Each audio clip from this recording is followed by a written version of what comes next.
तो हाँ जी मेरे फ्री फायर लवर क्लास आपका 10th का विषय विज्ञान का यहाँ पे आ चुका है 6 जनवरी का आपका असली क्वेश्चन पेपर। और अभी तो रुको, क्लाइमैक्स अभी बाकी है। और छात्रों यहाँ पे 2 जिलों का पेपर आपका रियल आ चुका है, आपको डाउट नहीं करना है। पार्ट आपका 2 है। यदि आपने पूरा पेपर आप देख लिए तो टॉप करोगे, आपसे मैं वादा करता हूँ। पूरे 75 में से आप 75 नंबर यहाँ पर आप लेके आओगे। ये बड़ी अच्छी बात कही आप।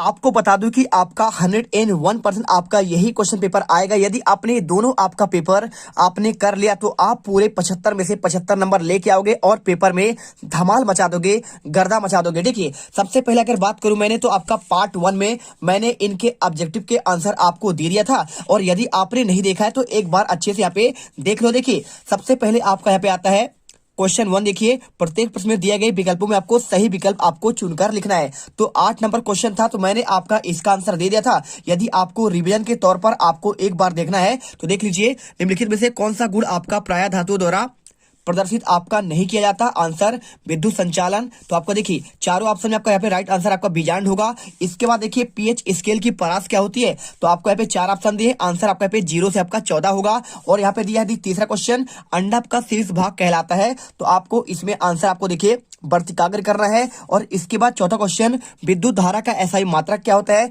तो आप यहाँ पे एम्पियर करिए। और इसके बाद पांचवा, दूरदृष्टि दोष दूर करने के लिए किस लेंस का आपका उपयोग किया जाता है, आंसर आपको उत्तल लेंस करना है। इसके बाद देखिए क्वेश्चन आपका यहाँ पे आता है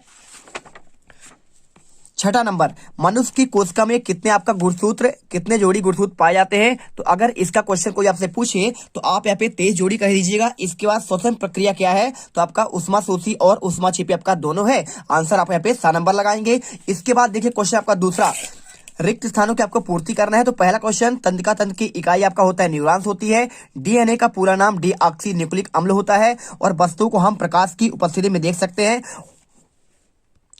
इसके बाद आपका लिखा है आकाश का आपका नीला रंग किसके कारण दिखाई देता है, आंसर आपको यहाँ पे प्रकीर्णन करना है। इसके बाद देखिए क्वेश्चन आपका आता है शुद्ध जल का आपका पीएच मान क्या होगा, तो शुद्ध जल का आपका पीएच मान आपका 7 होगा। इसके बाद देखिए आधात्मिक ऑक्साइड क्या होते हैं, तो आपका क्षारीय प्रकृति के होते हैं। पलकों का झपकना आपका अनैच्छिक क्रिया है। इसके बाद मैं बात करूं यहाँ पे आपका सही जोड़ी का, तो विभवांतर को आपको मिला देना है किससे, देखिए आपका बोल्ट से, और एमाइलेज को मिला देना है किससे, आपका एमाइलेज मिलेगा आपका यहाँ पे लार से। देखिए दूसरा नंबर लिखा हुआ है। इसके बाद आपका विद्युत आवेश किससे मिलेगा, तो विद्युत आवेश आपका मिल जाएगा यहाँ पे आपका यहाँ पे कूलाम से, देखिए तीसरा पॉइंट। और इसके बाद आपका यहाँ पे चौथा, इंसुलिन आपका मिलेगा अग्नाशय से, चौथा देखिए आपको इसमें मिलाना है। और आपका यहाँ पे ओजोन परत पांचवा आपको मिलाना है किससे, यहाँ पे आपका परावैंगनिक किरणों से। और आकाश का नीला रंग दिखाई देता है किसी कारण, तो आपको मिला देना है आपका यहाँ पे 6 नंबर आपको प्रकीर्णन से। और इसके बाद वर्ण विक्षेपण आपका दिया गया है, तो वर्ण विक्षेपण आपका यहाँ पे प्रिज्म से आपको यहाँ पे मिला देना है। ठीक है, चलिए अब इसके बाद आपका आता है यहाँ पे एक वाक्य में आपका उत्तर देना। तो लिखा है लिंग निर्धारण करने वाले गुणसूत्र को क्या कहते हैं, तो आंसर आपका पे लिंग गुणसूत्र। और आकस्मिक हार्मोन किसे कहते हैं, तो आप यहाँ पे एड्रीनेलिन कर दीजिएगा। इसके बाद देखिए पराग कोष से पराग कणों का वर्तिकाग्र तक पहुंचने की घटना कहलाती है परागकण, परागण होगा। और मनुष्य के कंकाली तंत्र की तंत्रिकाओं की संख्या कितनी होती है, आपका 12 जोड़ी। और इसके बाद देखिए विद्युत परिपथ की सुरक्षा के लिए प्रयुक्त युक्ति का नाम आपका फ्यूजतार होगा। और इसके बाद वाहनों में पीछे का दृश्य देखने के लिए किस दर्पण का उपयोग करते हैं, उत्तल लेंस करना है। इसके बाद देखिए यहाँ पे आपका रेफ्रिजरेटर में अग्निशामक के उपयोगी कार्बन का नाम आपको क्लोरोफ्लोरोकार्बन यानी आपको सीएफसी करना है। इसके बाद देखिए क्वेश्चन आपका आता है 5वां, वायु में जलाने से पहले मैग्नीशियम रिबन को साफ क्यों किया जाता है, तो आपका देखिए क्वेश्चन का आंसर आपको दिखाते हैं। तो यहाँ पे आपका देखिए क्वेश्चन आपका वायु जलाने से पूर्व मैग्नीशियम रिबन को साफ क्यों किया जाता है, आपको पूरा आंसर यहाँ से लेकर आपको यहाँ पे अच्छे तक आपको इसे याद करना है। और इसके बाद देखिए अध्यापक क्वेश्चन देखिए आपको यहाँ पे, लोहे के कील को कॉपर सल्फेट के विलयन में डुबोया जाता है तो विलयन का रंग क्यों बदल जाता है, तो आपको इसका आंसर देखिए यहाँ पे आपको प्रॉपर दिया गया है। आप अच्छे से यहाँ पे आंसर पूरा कर लीजिएगा, अच्छे से रट लीजिएगा। यदि आप टॉपर बनना चाहते हैं वीडियो को दिल से लाइक कर दीजिएगा, क्योंकि आपके लिए इतना मेहनत कर छात्रों, तो आप यहाँ पे दिल से वीडियो लाइक तो कर ही सकते हैं यार। देखिए इसके बाद आपका यहाँ पे क्वेश्चन आपका दिया गया है 6, विद्युत के तार आपके धातु के क्यों आपके बनाए जाते हैं, और लोहे के जंग से बचाने के आपको 2 उपाय लिखना है। अच्छा चालक होने के साथ साथ उष्मा के भी आपके अच्छे चालक होते हैं। इस कारण चांदी और सोना में तारों में विद्युत शक्ति का आपका बहाव आपका जो होता है बहाव आपका अधिक होता है। तो आपको आंसर आपको यहाँ से लिखकर सोल्यूशन आपका जहाँ पे लिखा है यहाँ तक आपको लिख देना है। चलिए इसके बाद क्वेश्चन देखिए, तो चलिए आपको अथवा का आंसर देते हैं। तो आपको अथवा का आंसर आपको यहाँ पे देखिए सिंपल तरीके से आपको लिखना है। देखिए लोहे के जंग से बचाने दो तरीके, आपका पहला होता है यशत लेपन, ठीक है। तो आपका यहाँ पे यशत लेपन को आपको विद्युत लेपन भी कहते हैं। तो लोहे पर आपका यहाँ पे जस्ते की परत चढ़ाना यहाँ पे आपका यशत लेपन कहलाता है, या फिर आपको इसे गैल्वेनीकरण भी कह सकते हैं। और दूसरा पॉइंट आपका यहाँ पे देखिए क्या लिखा है, यहाँ पे क्रोमियम आपका लेपन। तो क्रोमियम लेपन क्या होता है, लोहे पर आपका क्रोमियम की परत चढ़ा देते हैं। तो आपको यहाँ पे संक्षारण के आपके दो तरीके पूछे या फिर आपका लोहे को जंग से बचाने के दो तरीके, आंसर आपको एक ही आपको यहाँ पे करना है। चलिए इसके बाद आपका नेक्स्ट क्वेश्चन, इसके साथ आपका एक वेरी मोस्ट आपका आईएमपी क्वेश्चन यहाँ पे आपके हर जिले के लिए। देखिए आपको धातु और अधातु में आपको दो अंतर अच्छे से आपको याद कर लेना है, ठीक है। तो धातु क्या होते हैं, ये अपचायक होती हैं, और धातु देखिए आपका ठोस होते हैं, अधातु आपका क्या है आपका यहाँ पे नरम होती है। और इनमें ऑक्साइड आपका क्षारीय होता है, और इसमें आपका अम्लीय या फिर उदासीन होते हैं। और यहाँ पे आपको इस प्रकार से आपको आंसर करना है धातु और अधातु में। तो आप पढ़ लीजिएगा। साथ में आपका अमलगम क्या है, यहाँ पे देखिए कुछ क्वेश्चन लिखे हैं आपके यहाँ पे। आगाध वर्णिता क्या है, सोडियम को कैरोसिन में डुबोकर आपका क्यों रखा जाता है, ये क्वेश्चन आपको अच्छे से यहाँ पे देख लेने हैं, क्योंकि ये क्वेश्चन आपके पेपर में यहाँ पर आएंगे आपका, ठीक है। चलिए इसके बाद आपका नेक्स्ट क्वेश्चन देखिए आपको क्या आता है यहाँ पे। सातवां क्वेश्चन, अपमार्जक और साबुन में आपको दो अंतर बताना है, और हाइड्रोजन क्या है आपका, इसका भी आंसर बताना है। तो देखिए आप इसमें आपका अच्छे से आप यहाँ पे देखिए संक्षारण यानी आपको लोहे को जंग से आपको बचाने के दो उपाय लिखने जाते हैं। तो आप यहाँ पे देखिए यहाँ पे आपका यशत लेपन आपका लिखा ही गया है, साथ में आपका यहाँ पे पेंटिंग के द्वारा आपका ये भी क्वेश्चन आपको यहाँ पे दिया गया है, ठीक है। तो आप यहाँ पे अच्छे से कर लेंगे। इसके बाद देखिए यहाँ पे आपका धातु अधातु में आप अंतर यदि भौतिक गुणों के आधार पर याद करना चाहते हैं तो आप इसे कर लीजिएगा। ये क्वेश्चन आपका 101% आपका पेपर में यहाँ पे आने वाला है, ठीक है।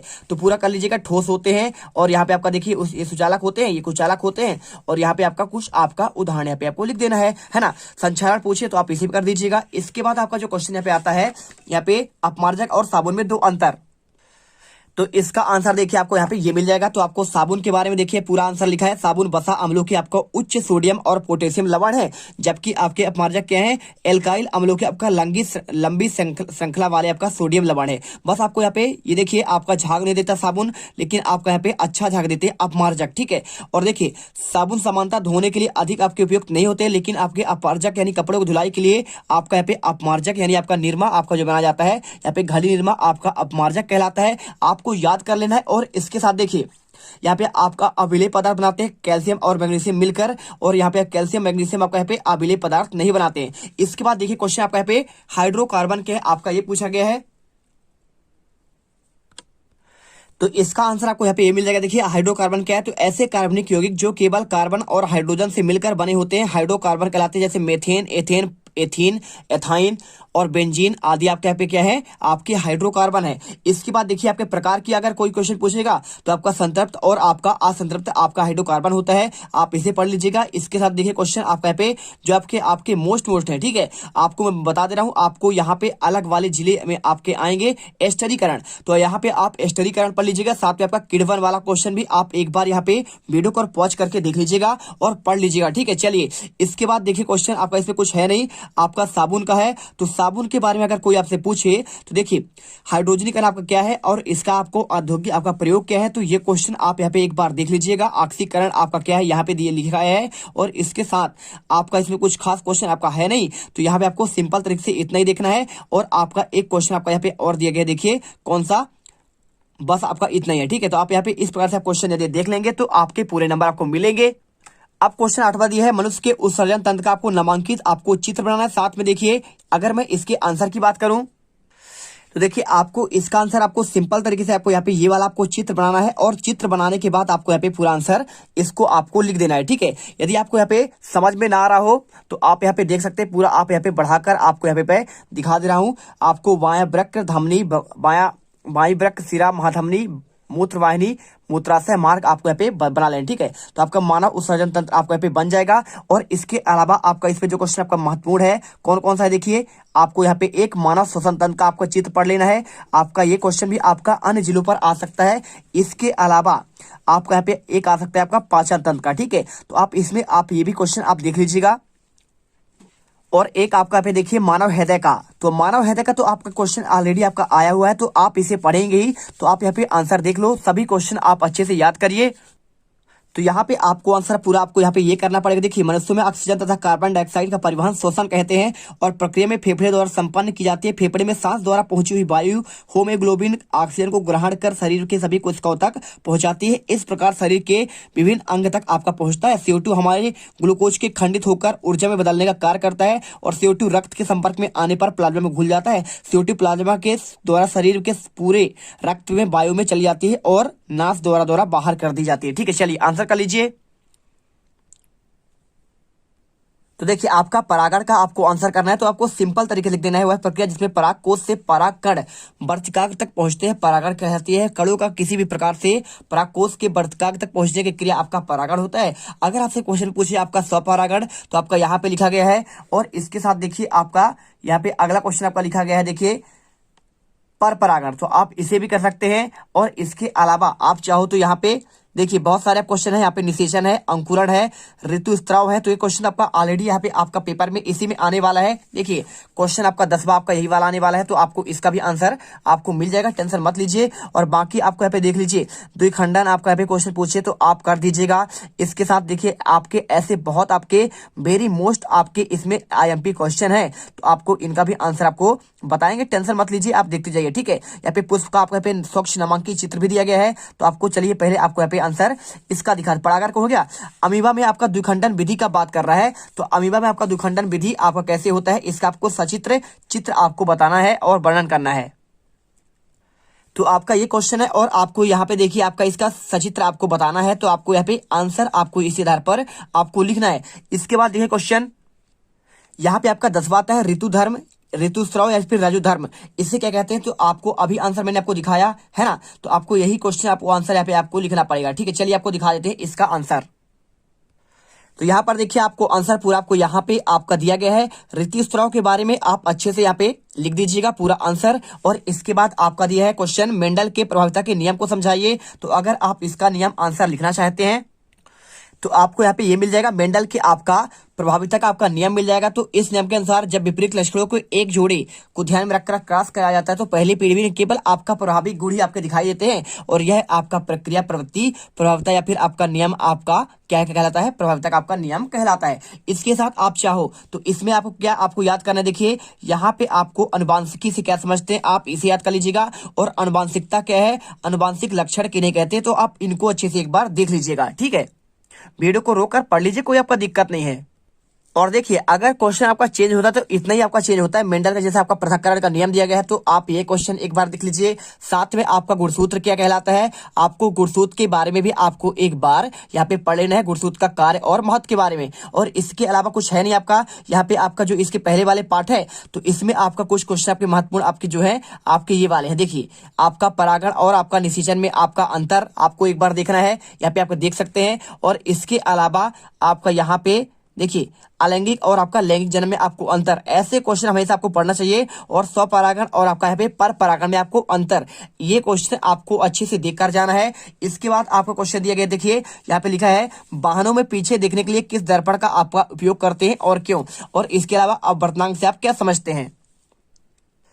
तो देखिए आपको इसका आंसर आपको यहाँ पे ये मिल जाएगा। ये क्वेश्चन है वाहनों को उत्तल दर्पण को पश्चात आपका पीछे की ओर देखने के लिए, तो आपको आंसर ये आपका पूरा करना है। इसके अलावा क्वेश्चन आपका यहाँ पे पूछा गया है आपका अपवर्तनांक क्या है, तो अगर इसके आंसर की बात करें तो आपको अपवर्तनांक के बारे में आपको यहाँ पे ये आपका दिया गया है। ठीक है, तो देख लीजिए यहाँ पे आपको लिखा है अपवर्तनांक से आप क्या समझते हैं। तो इसका आंसर आपको प्रॉपर आपको यहाँ से लेकर आपको यहाँ तक आपको करना पड़ेगा आपका अपवर्तनांक के लिए। और आप यदि चाहते हैं कि हम यहाँ पे आवर्धन किसे कहते हैं इसको लिख लें, गोली दर्पण किसे कहते हैं, तो आप इसे भी एक बार पढ़ लीजिएगा। देखिए आपको यहाँ पे सिंपल तरीके से हर एक क्वेश्चन का आंसर आपको मिलेगा, टेंशन मत लीजिए। और साथ में देखिए लेंस की आपका क्षमता क्या है तो आप इसे एक बार देख लीजिए। और यहाँ पे आपका 2 मीटर फोकस दूरी वाले अवतल लेंस की आपको क्षमता की बात कर रहा है, तो आपको यहाँ पे ये क्वेश्चन भी आपको यहाँ पे आंसर याद करना है।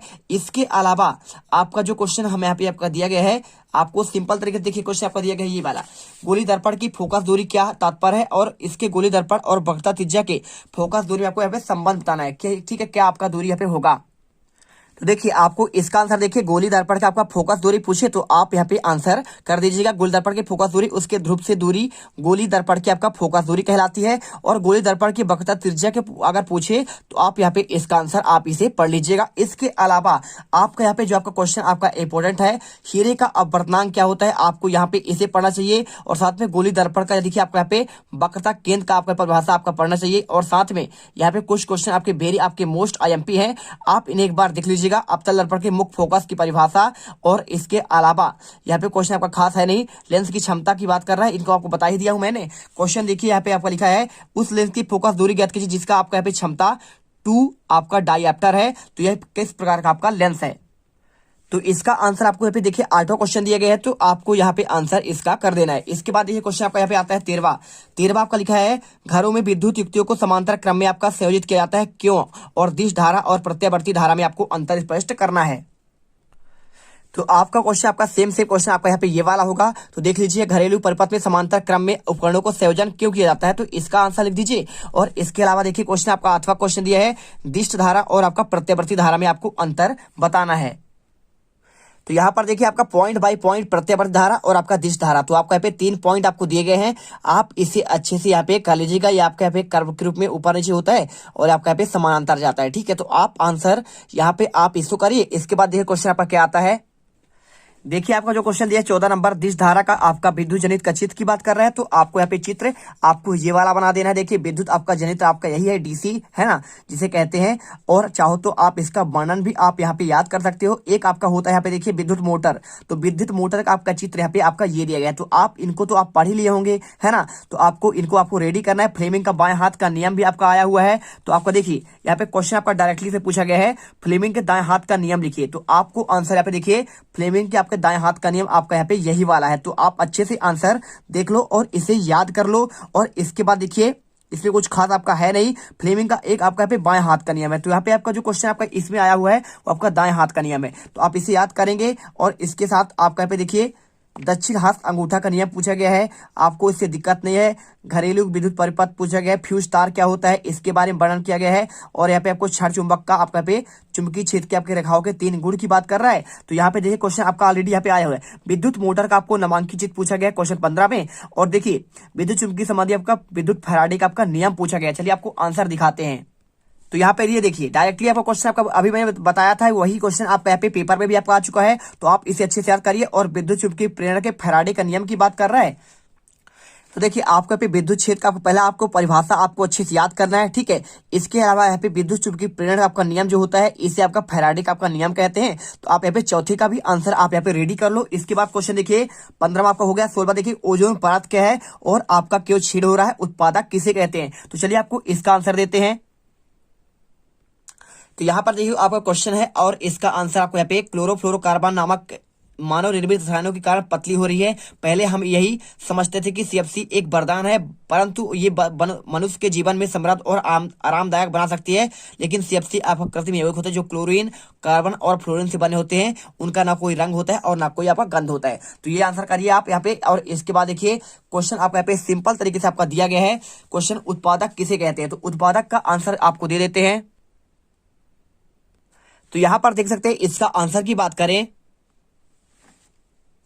डाउटनेट के मुताबिक वीडियो सोल्यूशन उत्पादक किसे कहते हैं। सोल्यूशन वे हरे पेड़ पौधे जो प्रकाश संश्लेषण प्रक्रिया से सूर्य के प्रकाश और क्लोरोफिल की उपस्थिति में अकार्बनिक पदार्थों से कार्बनिक पदार्थ का निर्माण कर सकते हैं, उन्हें उत्पादक कहते हैं।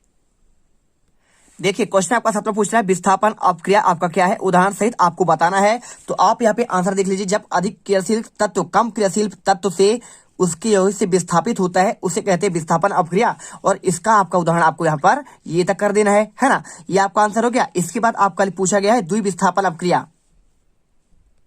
और अगर आपको द्विविस्थापन का आप कोई पूछे तो आप यहाँ पे लिख लीजिए। देखिए द्विविस्थापन अपक्रिया में यहाँ से लिखना है आपको, द्विविस्थापन अपक्रिया में अपकारकों के बीच आपका यहाँ पे आयनों का आदान प्रदान होता है। और उदाहरण में आपको देखिए आपको यहाँ पे आंसर यहाँ पे आपका ये लिख देना है। चलिए इसके बाद आपको क्वेश्चन आता है, अगर आपसे कोई पूछे रेडॉक्स अपक्रिया क्या है तो आप यहाँ पे ये क्वेश्चन आप रेडी कर सकते हैं। अगर आपसे कोई पूछे संतुलित रासायनिक समीकरण क्या है तो आप यहाँ पे आंसर इसको आपको ये कर सकते हैं। देखिए आपका दूसरा पेपर है उसमें आपके ये क्वेश्चन और आपके ये क्वेश्चन आपने ऑलरेडी दिए हैं। इसके अलावा अलावा आपका देखिए उसमें आपका यहाँ पे पांचों क्वेश्चन आपका ये दिया गया है, तेल और वसा युक्त नाइट्रोजन से प्रभावित क्यों होता है, और इसके साथ उष्मा छिपी और आपका यहाँ पे उष्मा शोषी अपक्रिया पूछा गया है। यहाँ पे कि शोषण को उष्मा छिपी अपक्रिया क्यों कहते हैं, तो आप इसे पढ़ लीजिएगा।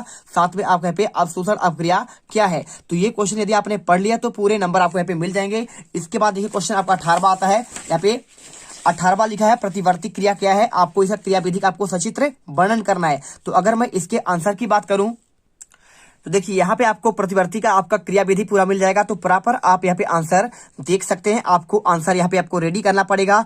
इसके अलावा ये लिखने के बाद आपको यहाँ पे इसका देखिए चित्र के साथ बोला है, तो चित्र आपका यहाँ पे आपका ये हो जाएगा। प्रतिवर्ती आपका क्रिया का यहाँ पे आपका चित्र आपका ये है। अगर आपका इसका परिभाषा पूछे कोई तो आप यहाँ पे आंसर देखिए, यहाँ पे आपका मस्तिष्क का आपका नामांकित चित्र है, आपका दूसरे सेट में आपका आया हुआ क्वेश्चन, और आपका इसका देखिए आपका यहाँ पे तंत्रिका कोशिका का नामांकित चित्र भी आपका क्वेश्चन में आएगा। तो आप इसे पढ़ लीजिएगा। और यहाँ पे आपका देखिए प्रतिवर्ती क्रिया का आपका यहाँ पे परिभाषा आपका दिया गया है। तो आप यहाँ पे प्रतिवर्ती क्रिया का आप यहाँ पे परिभाषा यहाँ से कर सकते हैं। देखिए आपका यहाँ पे ये लिखा हुआ है, देख लीजिए, ये आपका लिखा है आपका प्रतिवर्ती क्रिया, ठीक है। तो आप यहाँ पे आंसर सिंपल तरीके से आप यहाँ पे कर सकते हैं। प्रतिवर्ती क्रिया यानी यहाँ पे आपका प्रतिवर्ती चाप या फिर आपका प्रतिवर्ती क्रिया, आपका बात आपका एक ही है, ठीक है। चलिए, और आपका देखिए मनुष्य के मस्तिष्क की बात कर रहा है, तो इसका आंसर तो आपको अभी मिल गया है। ये देखिए आपका यहाँ पे मस्तिष्क का नामांकित चित्र आपको यहाँ पे यहीं पे दिया है। तो आप यहाँ पे इसी सेट पे आपका आया हुआ है, तो आप इसे भी अच्छे से यहाँ पे याद कर लीजिए। पूरा आप अच्छे से रोक कर अच्छे से कॉपी पर लिख लीजिए। इसके बाद क्वेश्चन निकटवर्ती दोष किसे कहते हैं, आपको इसका सचित्र आपको समझाना है। तो अगर मैं इसके आंसर की बात करूं तो इसका आंसर आपको यहाँ पे ये मिल जाएगा। देख लीजिए पूरा आपको सेम क्वेश्चन आपको मिलेगा। तो यहाँ पे आपका पूरा पहले निकटवर्ती दोष क्या है आप इसे करिए, इसका आपको यहाँ पे चित्र बनाइए, और चित्र बनाने के बाद आपको यहाँ पे निवारण के आपको यहाँ पे आंसर आपको करना पड़ेगा, ठीक है। चलिए लिख दीजिए। इसके बाद आपको यहाँ पे दिया गया है दूरदर्शी दोष किसे कहते हैं, रेखांकित चित्र के द्वारा आपको समझाना निवारण भी। तो आपको यहाँ पे दूरदर्शी दोष का आंसर आपको ये मिल जाएगा। देखिए क्वेश्चन आपका 10वां, तो यहाँ पे आपको पहले दूरदृष्टि दोष क्या है इसका और कारण, और आपका संशोधन यानी आपका यहाँ पे निवारण है। तो आप यहाँ पे आंसर कर सकते हैं, ठीक है। चलिए इसके बाद आपको क्वेश्चन आता है 20वां। यहाँ पे आपको तनु सल्फ्यूरिक अम्ल दानेदार जिंक के साथ आपको अपक्रिया कैसे करता है। तो आप यहाँ पे देखिए क्वेश्चन आपका यहाँ पे दिया गया है, तो आपको यहाँ पे अच्छे से क्वेश्चन करना है। इसका क्वेश्चन आपको मैं आपको देखिए आपको बता दे रहा हूँ। तो देखिए आपको यहाँ पे आंसर इसका प्रॉपर आपको यहाँ पे ये मिल जाएगा। आप देख सकते हैं पूरा आंसर यहाँ पे आपका लिखा गया है। तो पहला दूसरा देखिए, पहला और दूसरा, तो आपको आंसर यहाँ पे आपको ये कर देना है। पूरा आपको ABCD में आपको दिया है, 2 ही पॉइंट का आपको आंसर करना पड़ेगा। और इसके बाद ये क्वेश्चन साबुन की क्रियाविधि का वर्णन करने के लिए बात कर रहा है। तो इसका आपका क्रियाविधि आपको यहाँ पे ये मिल जाएगा। देख लीजिए पूरा आपको आंसर यहाँ पे मिलेगा। तो आप इसका क्रियाविधि का भी आप यहाँ पे वर्णन कर सकते हैं, साबुन की सफाई क्रियाविधि, और आपका यहाँ पे आंसर आपको यहाँ पे यहाँ तक में कंप्लीट हो जाएगा, ठीक है। चलिए इसके बाद आपका क्वेश्चन आता है आपका 20वां। नेफ्रॉन की संरचना आपको नामांकित आपको चित्र बनाना है, साथ में लसिका और रक्त में आपको 4 अंतर बताना है। तो देखिए आपको आंसर की बात करें तो आपको यहाँ पे ये वाला करना है। आपको देखिए नेफ्रॉन की संरचना और आपका इसके क्रियाविधि का वर्णन, आपको पहले इसका रचना बात करना है, इसके बाद आपका यहाँ पे इसका क्रियाविधि, और आपको यहाँ पे इसका चित्र बनाना है। इसके बाद देखिए जाइलम और फ्लोएम वाला क्वेश्चन भी आपके लिए वेरी आपका मोस्ट IMP है आपका इस पार्ट से, क्योंकि आपका दूसरा आपका सेट में आपका ऑलरेडी आया हुआ है। और इसके अलावा जो क्वेश्चन आपका आया है रक्त और लसिका में अंतर, तो अगर उसके आंसर की बात करूं तो आपको आंसर यहाँ पे ये मिल जाएगा। देख लीजिए आपको लास्ट में इसका आंसर आपको मिलेगा। तो आपको यहाँ पे रक्त और लसिका में आपको आंसर अच्छे से याद करना है। आपके देखिए 4 पॉइंट है, और 4 नंबर का क्वेश्चन के लिए आपको 4 पॉइंट में आंसर भी आपको करना पड़ेगा। तो अच्छे से यहाँ पे इसे याद करिए। और इसके अलावा आप खाद्य श्रृंखला और खाद्य जाल में अंतर एक बार अच्छे से याद कर लीजिएगा। देखिए आपको यहाँ पे 4 आपको 2 पॉइंट आपके दिए गए हैं, तो आप इसे खाद्य जाल खाद्य श्रृंखला याद कर लीजिए। साथ में आपको खाद्य श्रृंखला आपको नामांकित चित्र पूछे तो आप इसे भी एक बार याद कर लीजिए। ग्लोबल वार्मिंग का मुख्य कारण पूछा गया है, और ग्लोबल वार्मिंग क्या है, आप ये सारे क्वेश्चन आप अच्छे से याद कर लेना, ठीक है। चलिए इसके बाद आपका यहाँ पे ओजोन क्षरण मॉडल आपको यहाँ पे क्वेश्चन दिया ही गया है। जैसे आपके पर्यावरण क्या होगा, जैव निम्नीकरण क्या होता है, जैव अजैविक निम्नीकरण क्या होता है, अपशिष्ट किसे कहते हैं, पारिस्थितिकी तंत्र क्या है ना। जैविक घटक की बात करें, उत्पादक, उपभोक्ता, और आपका पे पोषण के प्रकार की बात करें, शाकाहारी आपका जानवर क्या कहलाते हैं, और आपका मांसाहारी कौन है, सर्वाहारी कौन है, अजैविक घटक, और ऐसे क्वेश्चन आप आहार श्रृंखला और आपका ग्रीन हाउस किन्हें कहते हैं, और इन्हें अच्छे से एक बार ग्लोबल वार्मिंग के बारे में, ओजोन परत के आपका छीड़ हो रहा है, और अम्ल वर्षा क्या है। आप ये सारे क्वेश्चन अच्छे से रेडी करके जाना यदि आप पेपर में टॉप करना चाहते हैं। तो मिलते हैं आपका नेक्स्ट वीडियो पर, और उस वीडियो में यहाँ पे पे गर्दा मचा देंगे। सेकंड पार्ट आपका यहाँ पे सेकंड आपका पेपर लेके आऊंगा। इसका आंसर कंप्लीट हो चुका है। इसका आंसर आपको अगले वीडियो पर अभी आपको मिल जाएगा 4-5 बजे आपको शाम तक में, ठीक है। तो यहाँ पे आप यहाँ पे बिल्कुल सब्सक्राइब करके रखिए। जैसे ही वीडियो आए अच्छे से पढ़िए और पूरे 75 में 75 नंबर लेकर आइए। जय हिंद, जय भारत। और वो जो लाल वाला बटन है उस पे भूकंप लेके आओ या फिर भूचाल, मुझे नहीं पता, बस क्लिक हो जाना चाहिए।